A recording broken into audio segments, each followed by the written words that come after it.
మీరు అన్నట్టు రఘురామరాజు గారు మీరు అన్నట్టు ముఖ్యమంత్రి గారు ఆ రోజు చెప్పిన దాంట్లో కూడా ఒకే బ్యాచ్ కి సంబంధించిన 10 ట్యాంకర్లలో 6 ట్యాంకర్లు ముందు వచ్చాయి, తర్వాత వచ్చిన 4 ట్యాంకర్లు శాంపిల్స్ తీసి వాటిని రిజెక్ట్ చేశారు, అందువల్ల ముందు వచ్చిన 6 ట్యాంకర్లు యూజ్ చేశారు కాబట్టి సేమ్ బ్యాచ్ అనే ఉద్దేశంతో అన్నారు. అది క్లియర్, నో డౌట్.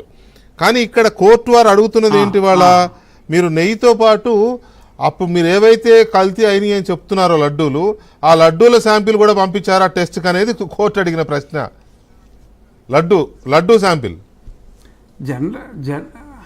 అదే జనరల్గానండి నెయ్యి శాంపుల్ పంపుతారు కానీ to my information I'm wrong, so I can't judge supreme court's honourable supreme court's wisdom, but జనరల్గా లడ్డూని నార్మల్గా లడ్డూలో నెయ్యి అనేది ఇట్స్ ఓన్లీ 1 ఇంగ్రీడియంట్ అండి.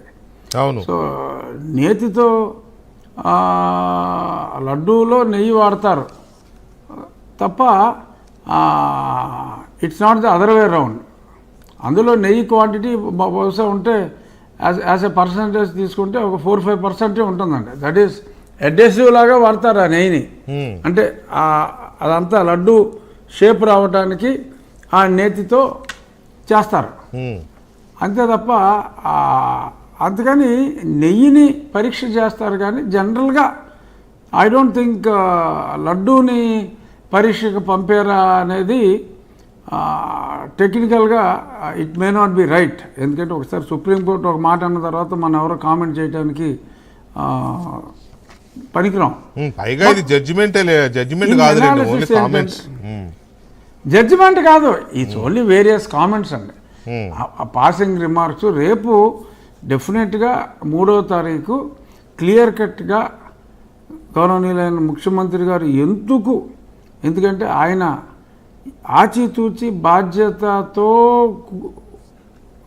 బాధ్యతతో మాట్లాడే వ్యక్తి, ఏది లూజ్గా కూడా మాట్లాడిన వ్యక్తి, ప్రతిదాన్ని కూడా ప్రతి చిన్న విషయాన్ని కూడా 10 మందితో మాట్లాడి అనలైజ్ చేసుకుని ఆచితూచి మాట్లాడే వ్యక్తి కాబట్టి, పైగా భగవంతుడి విషయంలో ఆయన బాధ్యత రాహిత్యంగా మాట్లాడే సమస్యే ఉత్పన్నం కాదు.